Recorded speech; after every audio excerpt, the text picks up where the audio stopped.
नमस्कार. भगवद्गीता भावार्थ या मालिकेमध्ये आपले स्वागत आहे. आज आपण यामध्ये अध्याय 13 मधील श्लोक 19 ते 23 पाहणार आहोत. श्लोक 19 पाहूया. इति क्षेत्रम तथा ज्ञानम ज्ञेयम चोक्तं समासताः मद्भक्त एतद्विज्ञाय मद्भावायोपपद्यते. क्षेत्रम म्हणजे शरीर, समासताः म्हणजे संक्षेपाने, विज्ञाय म्हणजे जाणून घेतल्यावर, मतभावाय म्हणजे माझ्या स्वभावाला. ज्याप्रमाणे देह, ज्ञान आणि ज्ञेय यांचे संक्षिप्त वर्णन मी तुला सांगितले, केवळ माझा भक्तच हे पूर्णपणे जाणून माझ्या स्वभावाला प्राप्त होऊ शकतो. भगवंतांनी संक्षेपाने शरीर, ज्ञान आणि ज्ञेय याचे वर्णन केले आहे. हे ज्ञान 3 तत्वांचे असते: ज्ञाता, ज्ञेय आणि ज्ञानमार्ग. या तिघांच्या एकत्रीकरणाला विज्ञान असे म्हणतात. भक्तियोगाला पूर्णत्वाने जाणण्याची प्राथमिक पायरी म्हणजे ज्ञान आहे. विशेष करून सांगण्यात आले आहे की केवळ अनन्य भगवत भक्तच या 3 तत्वांना यथार्थ रूप जाणू शकतात. आता श्लोक 20 पाहूया. प्रकृतिं पुरुषं चैव विद्यनादि उभावपि विकारांश्च गुणांश्चैव विद्धि प्रकृतिसंभवान. विद्धि म्हणजे तू जाणले पाहिजेस, संभवान म्हणजे च्यापासून उत्पन्न. भगवान म्हणतात की भौतिक प्रकृती आणि जीव हे दोन्हीही अनादी असल्याचे जाण. त्यांचे विकार आणि त्रिगुण हे भौतिक प्रकृतीपासून उत्पन्न होतात. आता या अध्यायातील ज्ञानाने मनुष्य शरीर आणि शरीराचे ज्ञाता म्हणजे आत्मा आणि परमात्मा यांना जाणू शकतो. देह धारण केलेला आणि देहाच्या कार्याचा उपभोग घेणारा जीव म्हणजे पुरुष होय. तो आणि परमात्मा असे 2 क्षेत्रज्ञ असतात. जीव म्हणजे भगवंताचे शक्ती तत्व आहे, तर परमात्मा हा त्याचा स्वांश आहे. शास्त्रामध्ये भगवंत सांगतात की जे भौतिक प्रकृतीद्वारे मोहित होतात ते अस्तित्व राखण्यासाठी अतिशय कठीण संघर्ष करीत असतात. म्हणून आपण जाणले पाहिजे की त्रिगुणांद्वारे उत्पन्न होणारे प्रभाव आणि सारे विकार हे भौतिक प्रकृतीद्वारेच उत्पन्न होतात. जीवाचे सारे विकार आणि सारी वैविध्यताही शरीरामुळे प्रकट होते. आत्मतत्वाच्या दृष्टीने तर सारे जीव एकसारखेच आहेत की, हो की नाही? तर आता ह्या श्लोकात हे सांगितले. आता श्लोक 21 पाहूया.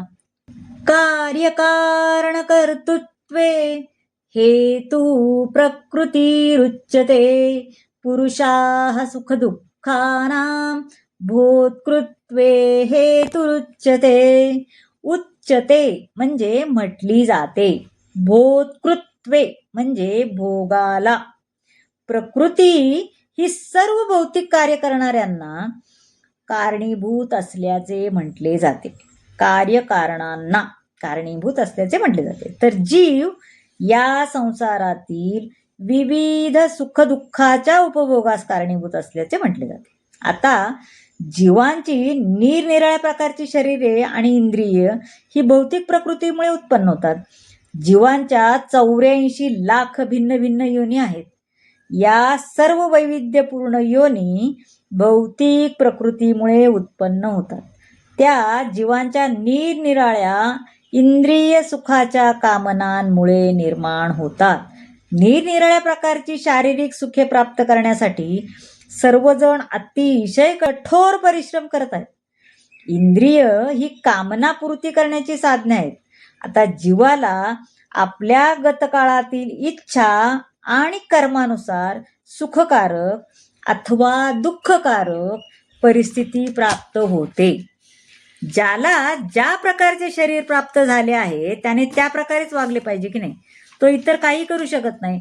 मानवाने मानवाप्रमाणे वागले पाहिजे. त्याला काम असतं, जेवण म्हणजे बनवायचं, त्याप्रमाणे त्यांनी वागलं पाहिजे. कष्ट केले पाहिजेत, आपल्या कुटुंबाला वरती आणलं पाहिजे, हो की नाही. हे मानवाचं काम. त्याप्रमाणे कुत्र्याला कुत्र्याप्रमाणे काम, जसं त्याचं शरीर आहे ते त्याचं काम, दुसऱ्या प्राण्याला दुसऱ्या त्याच्याप्रमाणे काम. तर ज्याला जसं शरीर प्राप्त झालं आहे त्याला अनुसरूनच त्याने कार्य केले पाहिजे. आणि हा प्रकृतीचा नियम आहे. भगवंत जीवाच्या प्रती इतके कृपाळू असतात की ते सर्व परिस्थितीत ते परमात्मा रूपाने सर्वांना त्याला साथ देतात. आता श्लोक आपण 22 पाहूया. पुरुष प्रकृतीस्थो हि भुंकते प्रकृती जान गुणान कारणं गुणसंगोस्य सदसद्यो निजन्मसु. भुंगते म्हणजे भोगतो, अस्थ म्हणजे जीवाच्या, सत असत म्हणजे चांगल्या आणि वाईट, जन्मसु म्हणजे जन्मामध्ये. अशा प्रकारे जीवात्मा प्रकृतीच्या त्रिगुणांचा भोग करीत भौतिक प्रकृतीमध्ये जीवन व्यतीत करतो. भौतिक प्रकृतीशी संग केल्यामुळे असे घडते. याप्रमाणे त्याला विविध योनीमध्ये बरे वाईट सगळं प्राप्त होतं. जीव हा एका देहातून दुसऱ्या देहामध्ये कशा प्रकारे स्थानांतर करतो ते जाणण्यासाठी हा श्लोक महत्वपूर्ण आहे. ज्याप्रमाणे तो या अनित्य जगताने मोहित झालेला असतो तोपर्यंत त्याला एका देहातून दुसऱ्या देहात स्थित्यंतर करावेच लागते. प्रकृतीचा त्रिगुणांचा संग झाल्यामुळे त्याला असे देहांतर करावे लागते आणि ते करणे भाग पडते.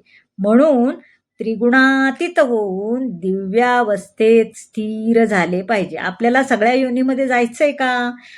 वाईट योनीमध्ये पण जायचंय का? चांगल्या योनीमध्ये पण जायचंय का? तर ते आपण ठरवावे. ते तसं होऊ नये म्हणून सारखं देहांतर प्रत्येक जन्मात आपल्याला येऊ नये म्हणून त्रिगुणातीत होऊन दिव्यावस्थेत स्थिर झाले पाहिजे. याला कृष्ण भावना असे म्हणतात. जोपर्यंत मनुष्य कृष्ण भावनामय होत नाही तोपर्यंत तो एका देहातून दुसऱ्या देहामध्ये स्थानांतर करण्यात भौतिक भावना बाध्य करतो.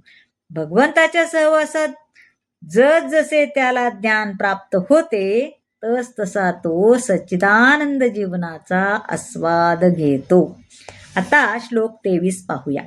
उपद्रष्टानुमंता च भर्ता भोक्ता महेश्वरः परमात्मेति चाप्युक्तो देहेस्मिन् पुरुषा परः. उपद्रष्टा म्हणजे देखरेख करणारा, अनुमंता म्हणजे अनुमती देणारा. या शरीरामध्ये दुसरा एक दिव्य भोक्ता आहे. तो महेश्वर देखरेख करणारा व अनुमती देणारा आहे. आता तो परमात्मा म्हणून जाणला जातो. आता आत्मा आणि परमात्मा यांच्यामध्ये भेद नाही. या संदर्भात भगवंत सांगतात की प्रत्येक देहामध्ये परमात्मा रूपाने स्वतःचे प्रतिनिधित्व ते करतात. जीवात्मा हा विशिष्ट एकक क्षेत्राचा उपभोग घेतो, परंतु परमात्मा हा विशिष्ट क्षेत्राचा उपभोक्ता नसतो. तसेच तो शारीरिक क्रियांचा करता नसतो, तर तो साक्षी, देखरेख करणारा, अनुमती देणारा सर्वश्रेष्ठ भोक्ता असतो. जीव हा भुक्त किंवा आश्रित आहे, तर भगवंत हा भोक्ता किंवा पालन करता आहे. बघा कशी छान सांगितले.